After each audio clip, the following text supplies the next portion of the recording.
on Blackboard, okay? So you can refer to this or you can listen to my math.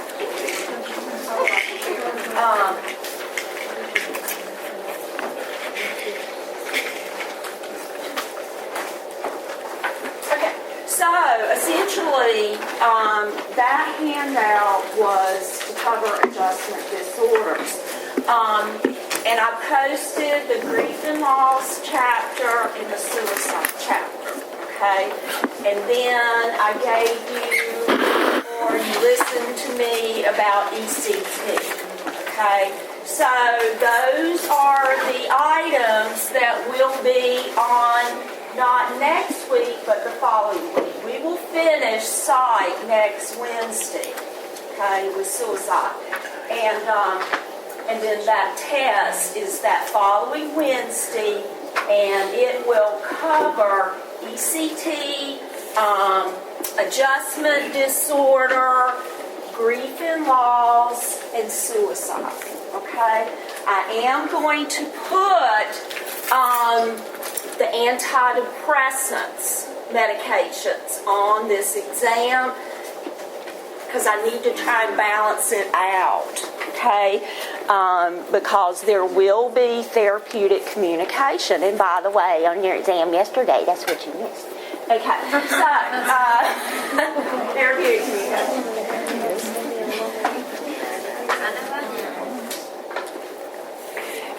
Okay, is everybody who's not? Lakeisha's not here, I know. Paula's not here. Cameron's coming. Well, that's okay. I'll get the roll. I just don't have the roll. Which is fine. It's kind of odd. I've never had a roll. No, sorry.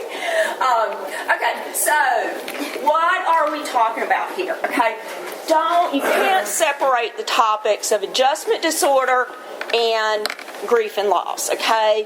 This really hones in on the essence of mental health, okay, if you get the gist of this. Now, what do I mean by that? When we are talking about an adjustment disorder, okay, theory-wise, that is a disorder that happens within 3 months of a stressor or stressors, okay? And you can actually have different types of behaviors. So you can have adjustment disorder with depression, adjustment disorder with anxiety, which do you think is the more common one? Depression. Yes. You can have depression, anxiety, and what I've done is pulled out kind of the big categories. And you can have adjustment disorder with conduct disturbance. What does that mean? That means that you're now driving recklessly. Okay. You are fighting. So you can see how maybe that would be more so in your younger population. Okay? So it happens within 3 months of a stressor or stressors. Now, guys, theoretically, it says who's at highest risk. I don't know how much I believe this, but women,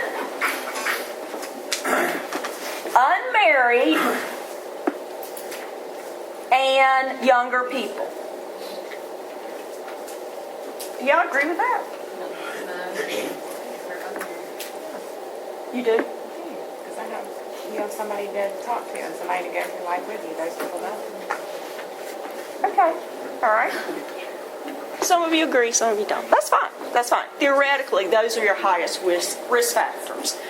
Now, the theory says that with adjustment disorder, that essentially you will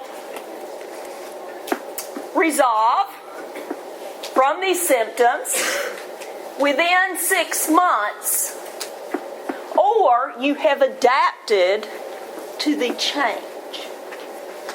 Okay? Now, some of you may start thinking about, well, what is a stressor? I mean, because really, to me, this could impact anybody, okay? A lot of nursing students have what is called stress disorder, okay? Not so much adjustment disorder, unless you had a significant stressor, such as, that could be one, but also I have seen my students go through major issues if they're not, or didn't pass a course, or life happens and they can't come back to school, or things such as that nature. Okay, so stressors. Let's think about some stressors. I am now separated. I will be divorced. This could result in an adjustment disorder.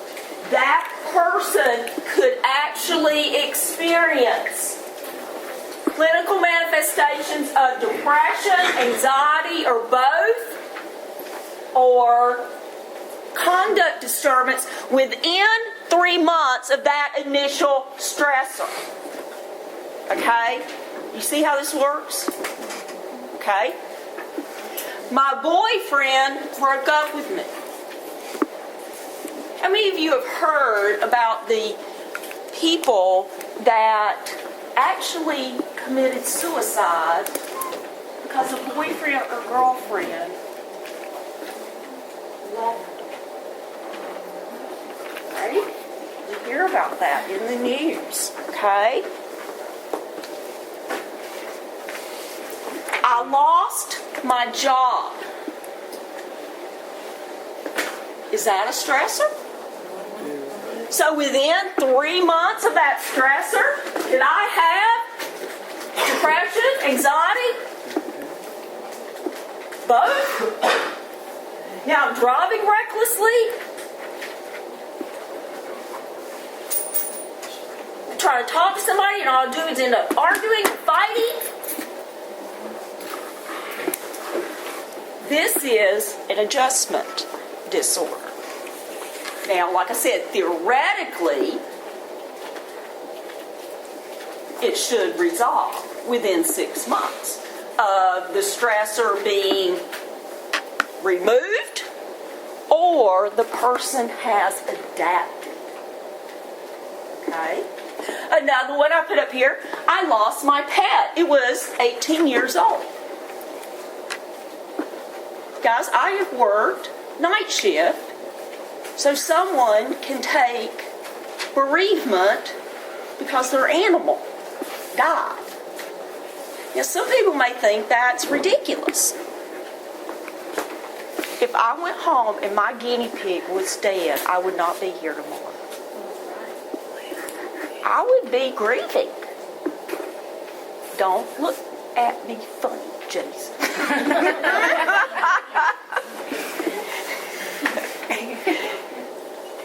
You have your dog, right? So for some people, I mean, like I said, some people would say, this is crazy. What do you mean? Get it together, right? Isn't that what we always want to say? Get it together. But no, some people grieve over that loss, okay? And hopefully, they will grieve and they will be back to work within a couple of days, whatever. Okay? And isn't it interesting? Do you know in the hospital, how many days do you get for the loss? Does anybody know? Of 3? 3 days. In most hospitals, 3 days. 3 days. So the question becomes, why do some of, or I shouldn't say some of us, I don't put me in that category. Okay, why do some people adapt and others stay here? Because what can happen, guys, think about it. depression, anxiety. What if it doesn't resolve within 6 months? What happens? Now you got a major depressive disorder. Now you can't get out of bed. Now you can't sleep. You're not eating right. Because you can't get out of bed, now you can't get back to your job. Now you have no money.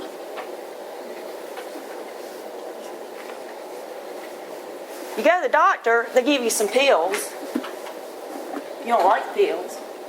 They make you feel funny. And other things that you guys know. Okay? And then I end up with what is referred to as complicated grieving. I can never get resolution. I can never get closure to what has happened to me. Well, gee, maybe the world's better off without me. I got a lot of pain pills. I'll just take a whole bottle. So now I'm suicidal. Now I have a plan, and I have the means to carry out that plan. Now I'm a dangerous human being. To what? Yourself. This is the essence of the mind. Okay? And what I often refer to it as the mind-body connection. A lot of us, when you theoretically look at self, if I asked you to read a chapter on self, okay, 9 out of 10 of you wouldn't do it because it'd be so boring.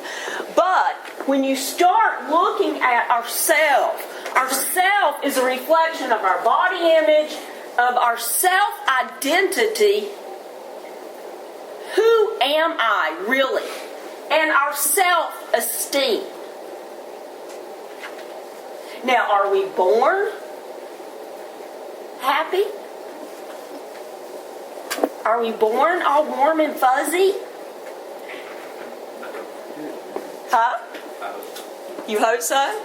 That's where it goes back to, guys, when you look at life. I mean, stressors to me are life. But what varies is your interpretation, your reaction to that stressor.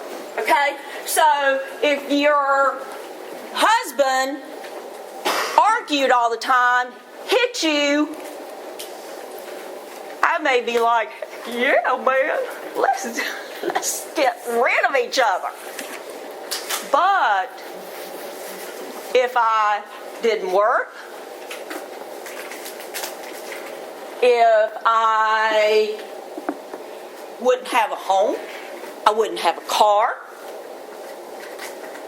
then that stressor would be devastating to myself, right? So my body image, my self-identity, and above all, my self-esteem. So, with that being said, why do some of us adapt and others do not? Well, it's a variety of things that influence the self, the mind, the self-identity, the self-esteem, health, or health issues. You can have sudden stressors. You know, you walk out of here, you start having pain. The next thing you know, you're diagnosed with. You can have chronic stressors. You're diabetic.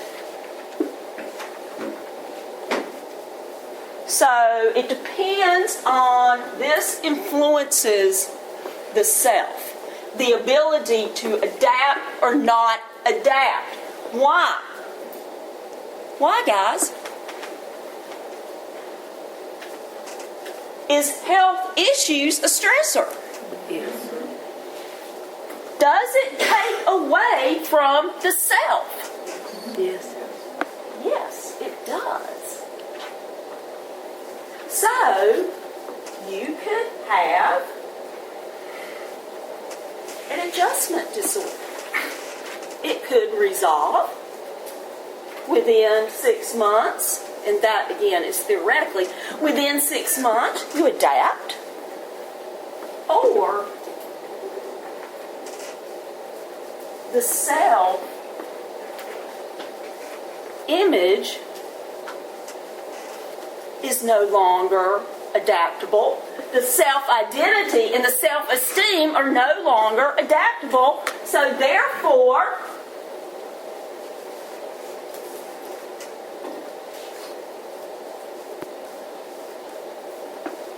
do you see why stressors can lead to this? Is connection making sense? Because I don't know how to explain it. Other things, environment.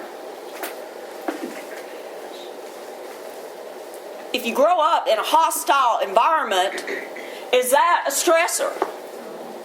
Does that affect the self? Well, it affects the ability to adapt or not adapt. Okay? Support systems are huge. Do you have a support system or do you not have a support system?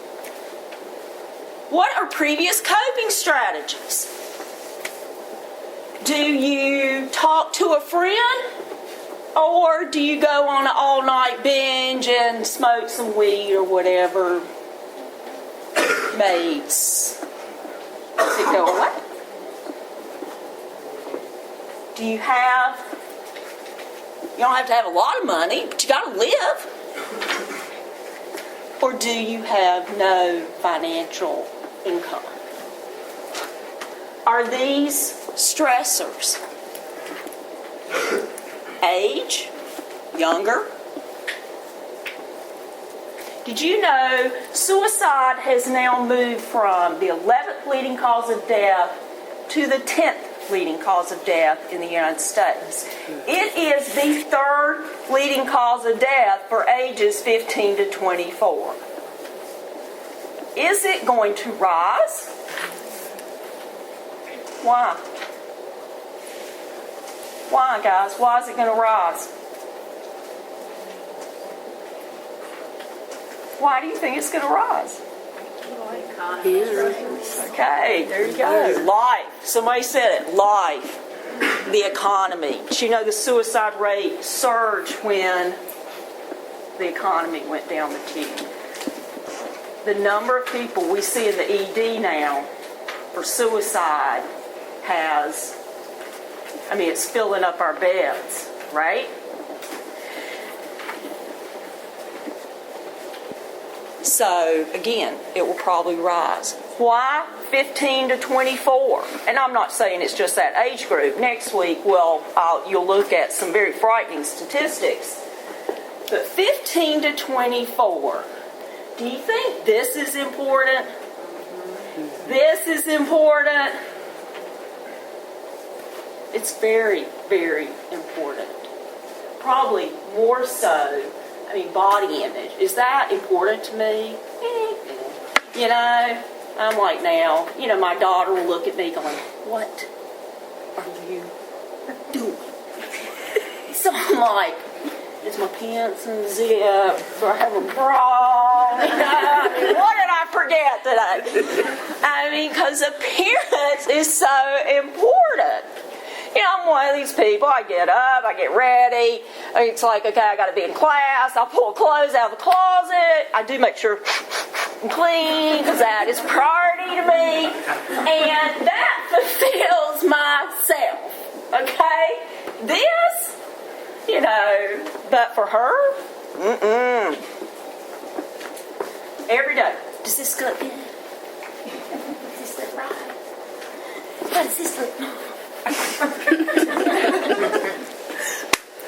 Well, and my daughter is very fortunate that, we do I make money doing this.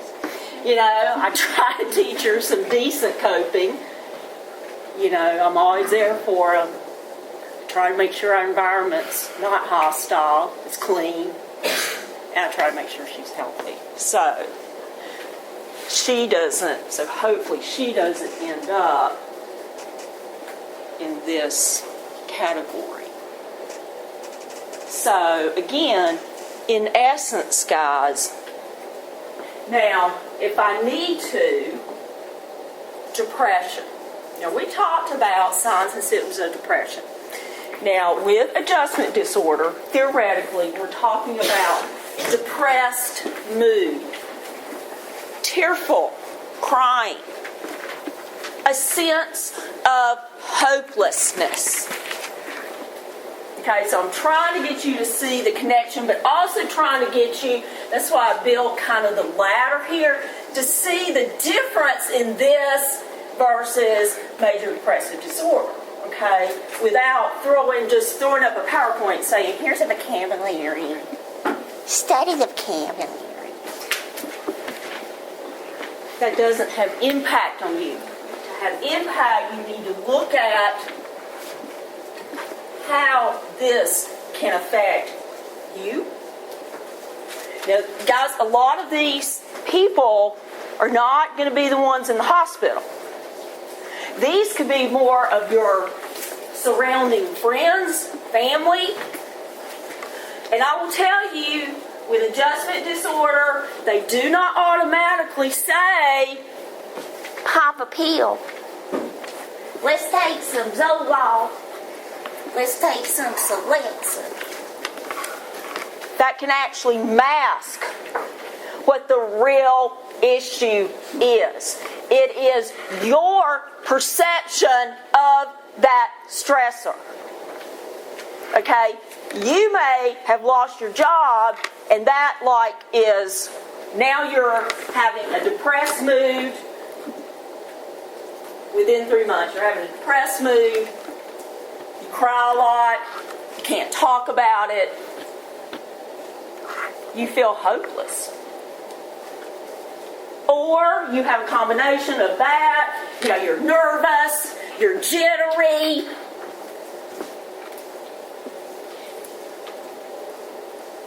Where,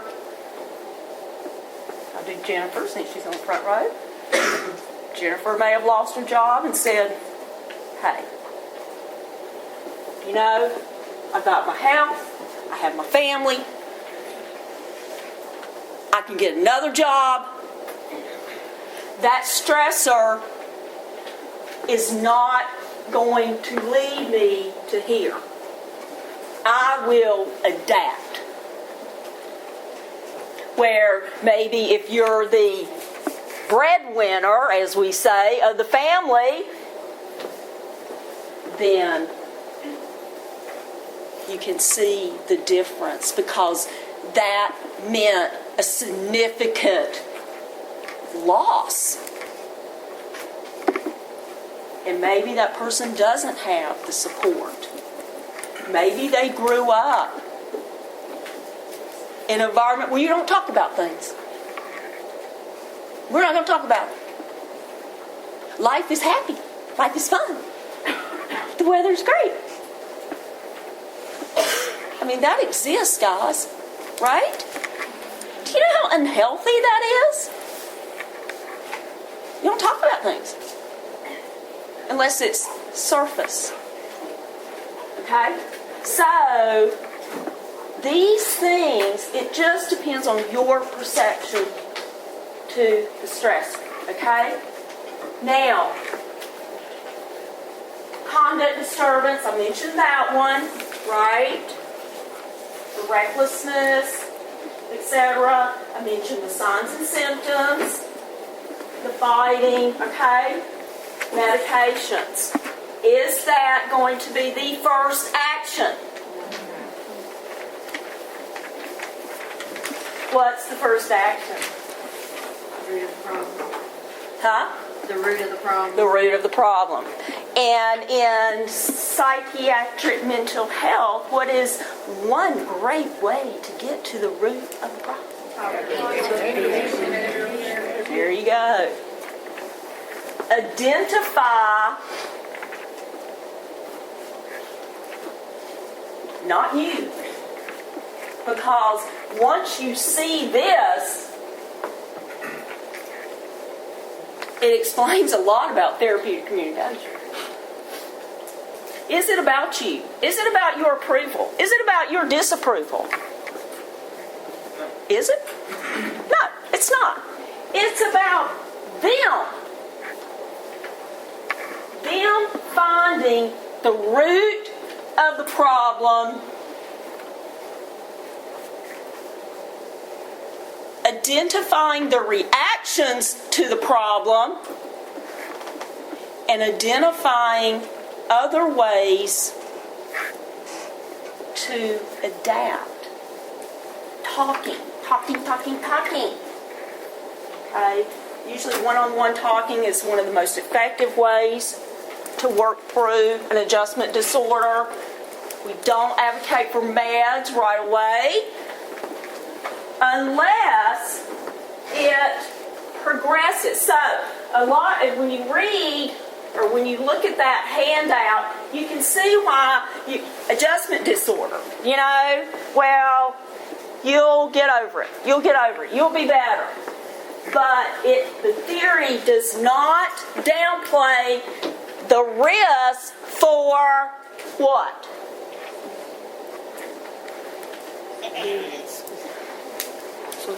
Suicide. It does not downplay. Why? Because whether you like it or not, we got a lot of people out there that don't adapt.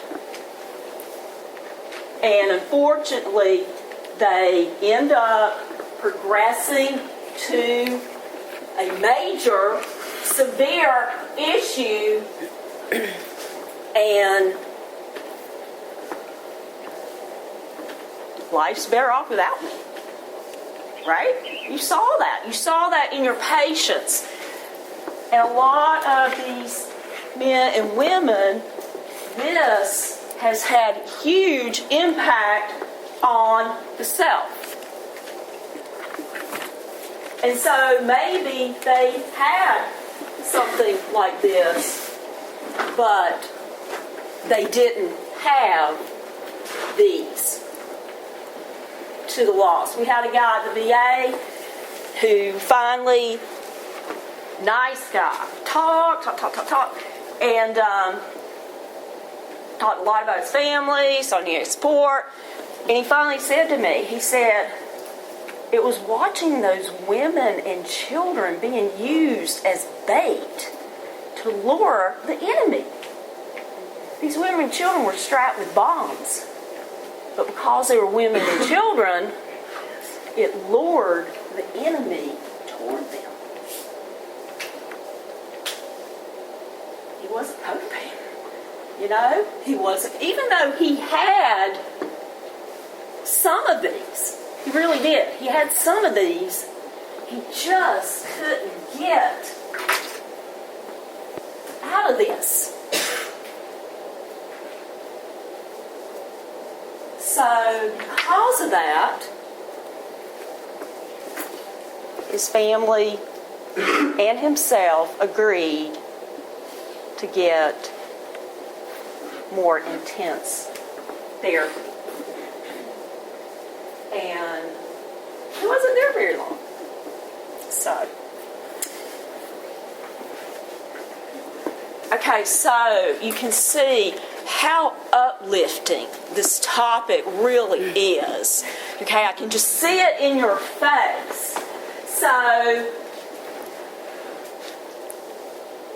what questions might you have about this very moving topic?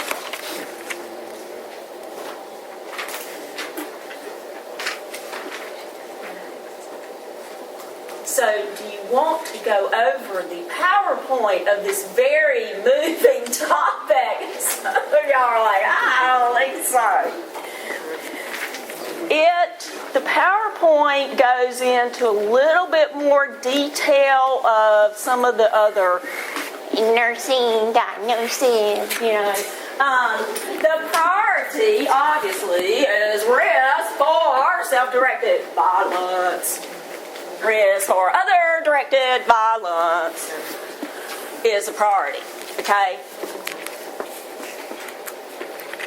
The others really boil down to therapeutic communication. Give me an example of a tricyclic.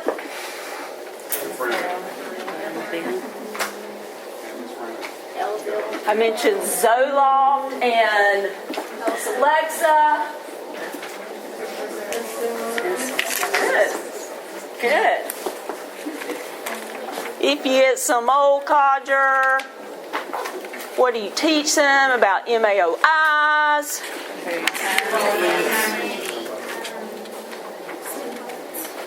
Okay. You got it.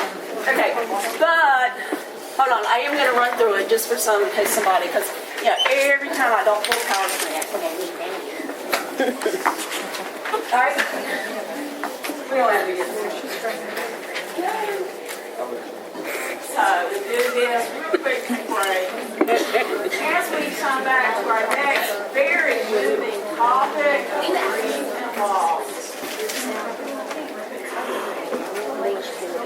I actually have an activity I have one activity. I did it on Miss Hyde yesterday. She said it was the most morbid thing she had ever seen. So I said, oh, well, we'll do it anyway. But the last activity, just so, again, it's worth your time hanging around. A lot of my seniors have always enjoyed this activity. What I do, I put people into groups of like 5, and each group writes one therapeutic communication question. It's to help you learn, too. The criteria is you try, you can use your books or whatever. You try, you just can't copy a question. You try to make it nursing, obviously, or a thinking question, but you write the question, you have to give 4 choices. You circle the answer, and you must explain why that is the best answer. So that would be about 9 or 10 groups, and then I collect all of those, and I scan them on the blackboard, and then I will pick 3 or 4 to actually put on your exam. So a lot of my students have enjoyed that because, one, I don't see it. People are like, we're getting the no, I'm not. You sit down and try to write a therapeutic communication question. Because it ain't easy. I'll tell you that. But it helps you, I think, too, to focus on why this is the best answer. And it truly helps students learn. A lot of my seniors have always said, it helps us, but it also teaches us something. So, let me go through this, and we'll take a break. We're going to have cold chocolate in here or something.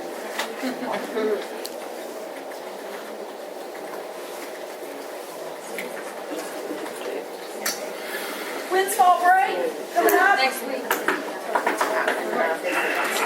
Next week? In fact, all of us.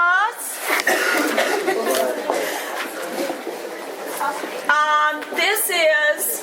Oh, look, it's moving. Isn't that cute? I get so bored doing PowerPoints, as you can tell. I really get bored. No, we're not. We like to pop pills.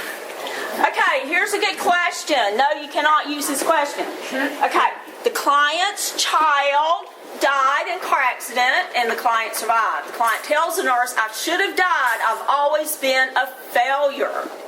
Now, I know all of you are looking at that next slide, okay? Which nursing response is best? 1, I don't think you are a failure. 2, these feelings are all part of depression. No. 3, you've been feeling like a failure for a while. 4, you have everything to live for. 3. Okay, is 1 even an option? No. 2, No. Yes. Okay. And again, look at why. 1 is reassuring. 2, you're making an interpretation. 3 is actually restating.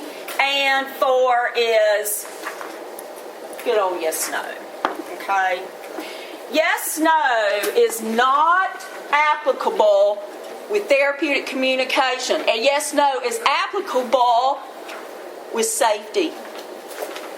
Are you planning to take your life? Do you have a plan of how you're going to take your life? Do you have a means to carry out that plan? Yes, yes, yes, or any yeses. You should be a continuous one-to-one. Okay, so you can see the difference with safety. Okay, this was a case, you guys. It's just to give you another example. You can read this at your leisure.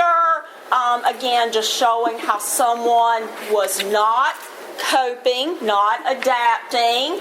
And you can also, my point with this was to get you to look at the stressors and to actually see what were some of the red flags. First of all, a significant change in behavior is a red flag. This, okay, this was not a very good question, right? Mom's making an assumption without allowing the self to talk. Okay, so that just made the situation worse. And then Dad wanted to talk. So you can see the stressors come out and agreed to talk because of the ineffective coping, not being able to adapt. The vicious mind-body connection starts to take place, which, by the way, is making the situation worse. And therefore, the cycle has started. Okay? So, fortunately, he denies thoughts of suicide or homicide. And he didn't want to talk about it. Okay? Who's more apt to talk, men or women? Women. Men have the highest incidence of committing suicide. Women have the highest incidence of suicide ideation. Okay? So, again, that's just an example. So, like, right, whatever y'all do the night before the test, you can go back and look at some of this. You might could get some test questions out of that too. Get some ideas. Also, this is just to show you it was referred to as situational depression. Now with DSM-5, it's adjustment disorder. There's your beloved vocabulary that I will not insult you. You can read on your own. I went over this. I've identified the factors that can affect the response. This is theory. You can, maybe you knew someone. I had a student at the Presbyterian Hospital School of Nursing whose brother actually died in 9/11, and she had a hard time. Maybe you knew someone there. Continuous, that's more like a diagnosis. And it can be other things too, guys. I'm not just saying these are it. You can probably know more than I do. I went over this, looking at some of the most common. I've provided you with the signs and symptoms. So, The priority, and again, I went over this theory-wise. It's very boring. We're going to talk more about grief and what we encounter with grief. I'm trying to see. Again, these are some of the nursing actions. An accepting attitude. Okay. These are some of the things you as the nurse could identify for this patient. I mentioned therapeutic communication. And again, enhancing the self is essentially what that's saying. So that's a good one to look at some of the nursing.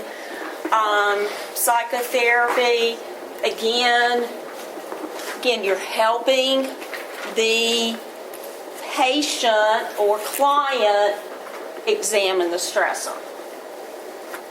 You're helping them themselves to assign personal meaning. Okay?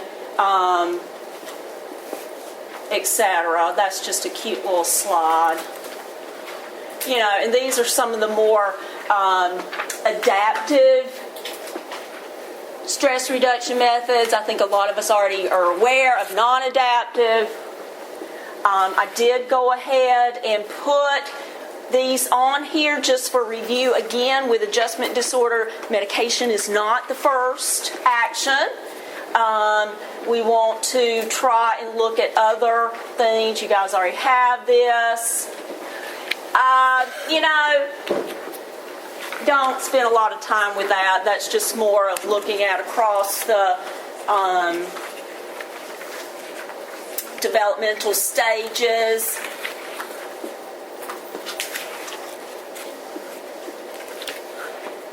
And again, what I've done here at the end is put more of those nursing things, okay? So, for those of you, like I said, I just got more of those there, okay? Any questions about that? There's several there. Any questions? No. Go ahead and take a break. So, again, you know me, instead of pulling up PowerPoint, which you can obviously read. This is probably not the funnest activity. It's to get a point across. And sorry, Shan, can you do? Or no, maybe I can do. This is not to throw up. Okay, this is not to throw up in.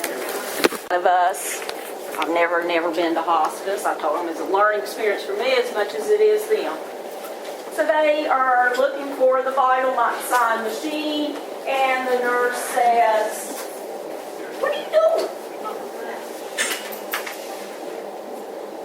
are you doing?"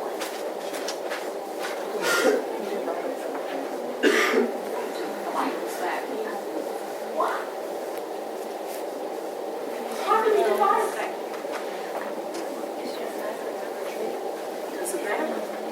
Doesn't matter. To some hospice nurses, and I will tell you, I walked away from that experience probably a much stronger nurse, a much more compassionate nurse.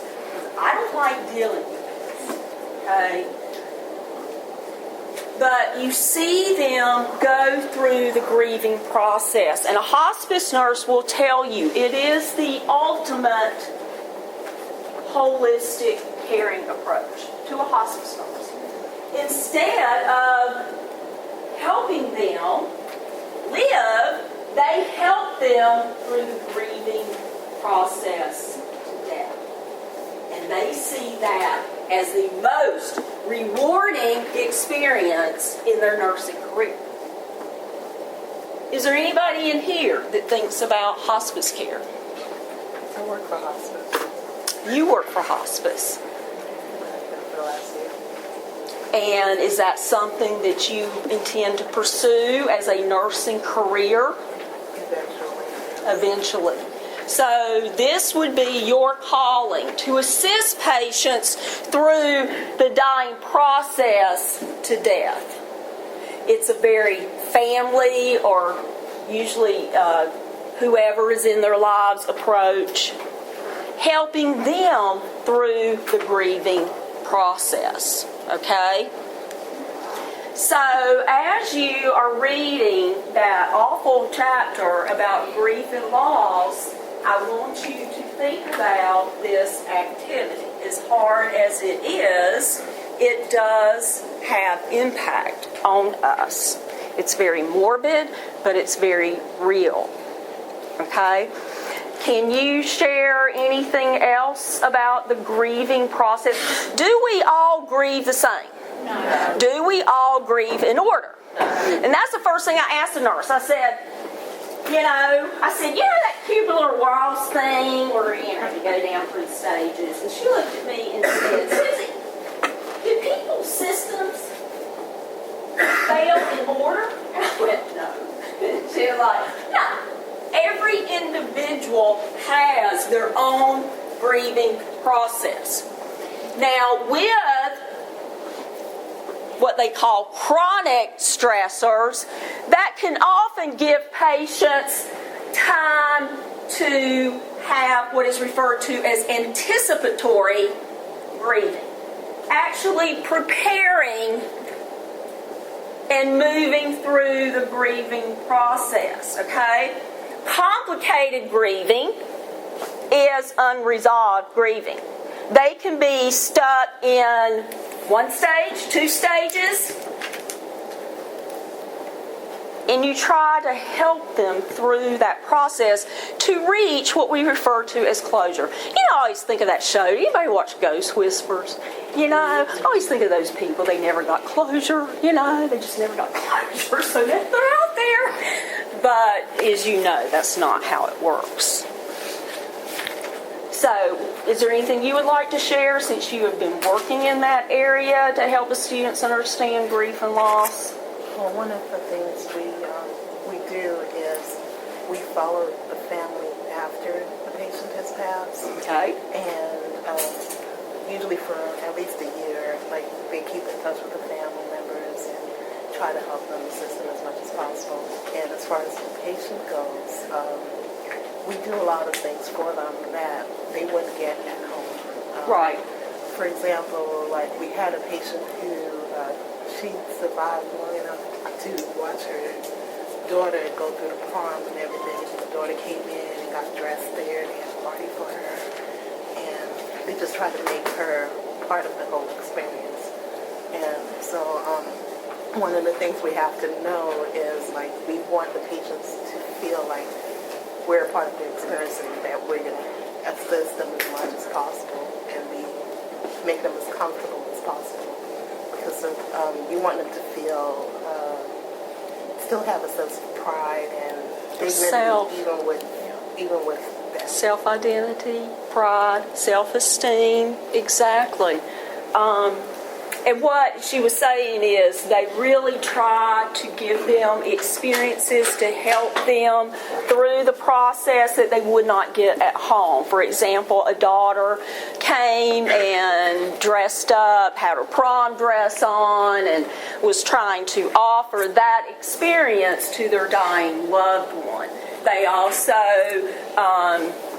follow the families after the death of the loved one for even 6 months to a year, to, as you can see, to help them not get stuck in one of the grieving categories and reach what we refer to as some sense of closure, okay?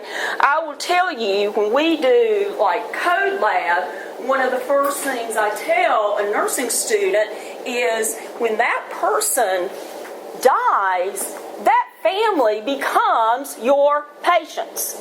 Patient or patients. Okay? And that is what you do as a nurse. And it is hard. It is hard. But as a nurse, not everybody lives People are going to die, guys, and it doesn't just have to be in hospice care. Hospice care is wonderful because they offer comfort measures. They have higher pain control measures to really provide that comfort, to give that person self-identity, pride, which is part of self-esteem, good body image, etc. And I think that's very, very important. And the last thing I'm going to say about this very morbid topic is the hardest patient I've ever had to encounter.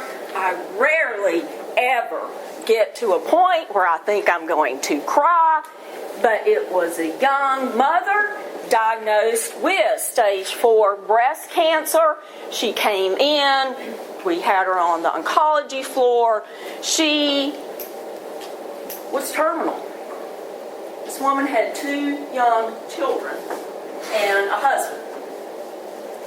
And my student came out to me and said, "Miss Rumble, she wants to know if we can help make a video of her last words to her children."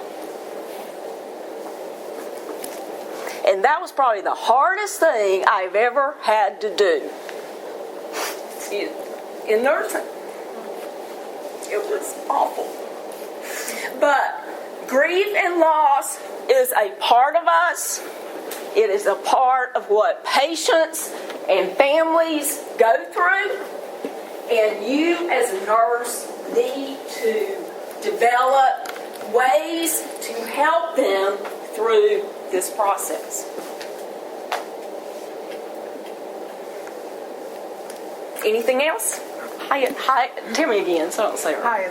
Highest. Yeah. The biggest thing is just helping them maintain a certain amount of dignity with the whole process. And that was her way of maintaining herself, her identity, her self-esteem, was leaving these videos for her children.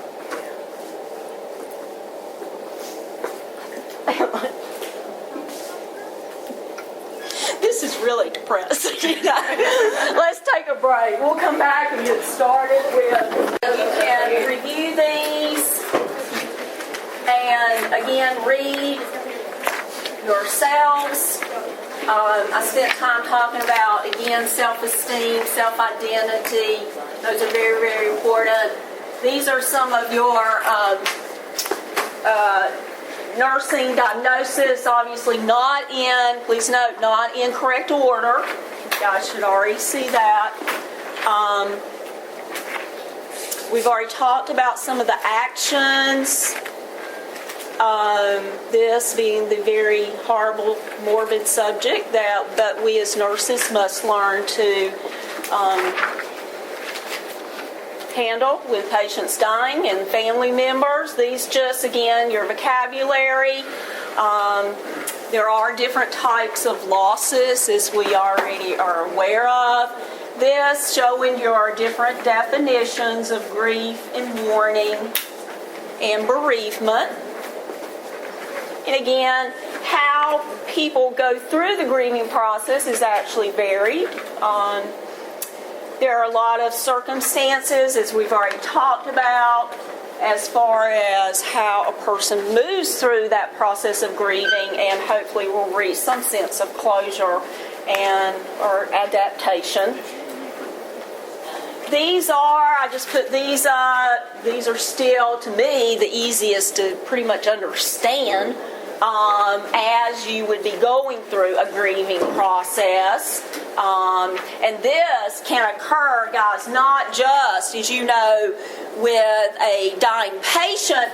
I see a ton of this with my cardiac males, okay, that are now in the hospital with their chest cut open and still dying. What has happened to them?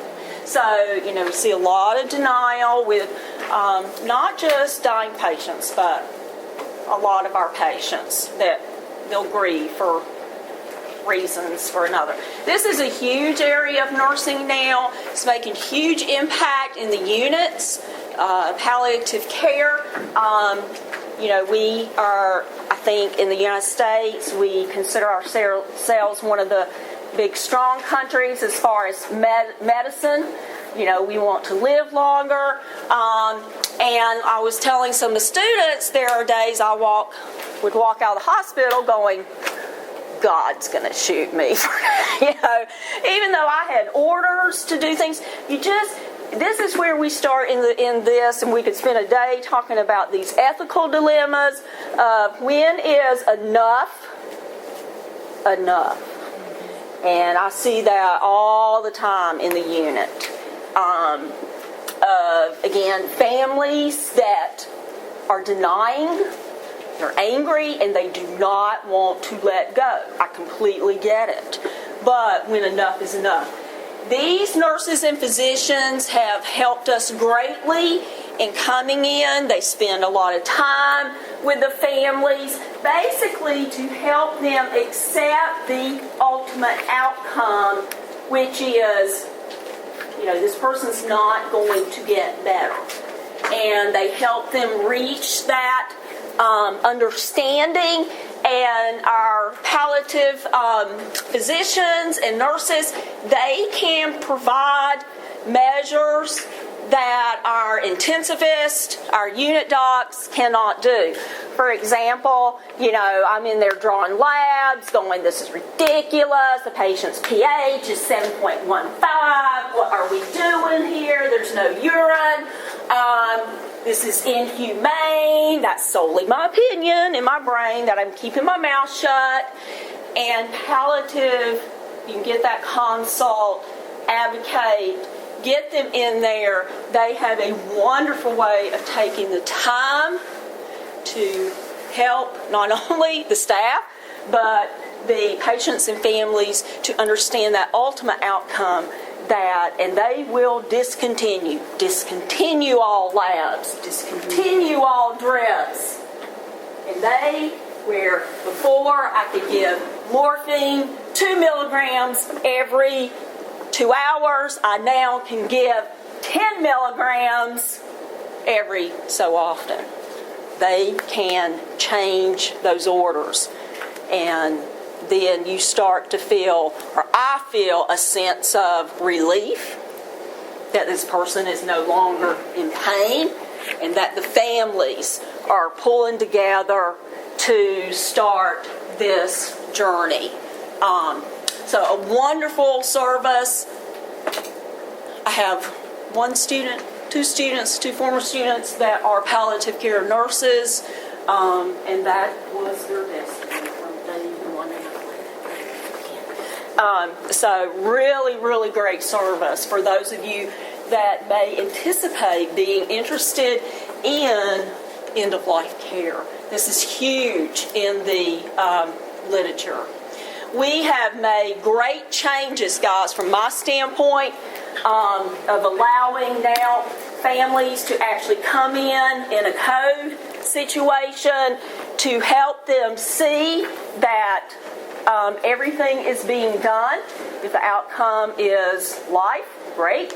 If the outcome is not life, then to help them see that we did everything we could possibly do. And a lot of the literature shows that this can be very helpful in helping families through that grieving process and reach closure with the ultimate outcome. Difference, hospice care, theory, less than 6 months is high. I'm going to start calling you high.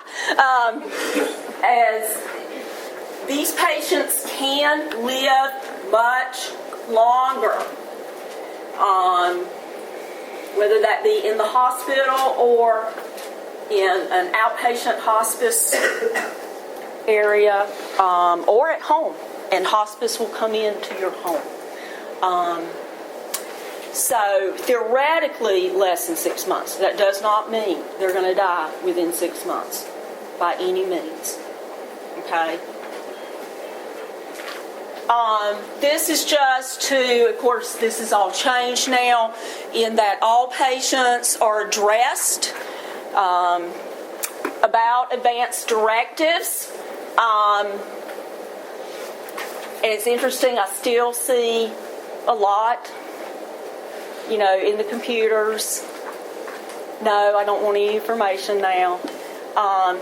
And that's real difficult, guys, especially when a family member suddenly collapses, is hospitalized in the ED. They have a 20-minute downtime, meaning they're still coding. And, of course, they come up to us, and they want everything done. And, that's hard. So, advanced directives. Anybody in here have advanced directives in place? Jeff, very smart, very smart. DNR status. This varies from hospital to hospital. Do not resuscitate. And, there can be variations of that depending on the hospital. A DNR status, I haven't checked. I'll have to research a lot of this with Code Lab. I want to say North Carolina's good for a year. Or no, it's good for the hospitalization. Excuse me, good for the hospitalization. A lot of ethical issues that come up with assisted suicide, physician-assisted suicide. And help me, I think there is one state that is legal. I think I read. Huh? Oregon. One state. By two, I think it's 2 or 3 physicians that may have incurable terminal illness, physician-assisted suicide. So one state that is legal. And that is why palliative care has made such a huge difference, especially for patients, from my standpoint, in the unit. Huge difference. And, of course, the problem becomes, trying to get them to hospice care. Well, that can take a while. So palliative care can help bring those comfort measures to these patients. So, like I said, I'm not there having to stick them and run drips and everything else. Again, to point out, it is okay for you to feel the feelings that you may. It is okay to cry, but you must always remember you are the nurse. You must take care of either that patient or those family members. That is your role. These are just signs of impending death. And I left that on there. It's kind of a more adaptive approach to grief and loss and dying. Any questions?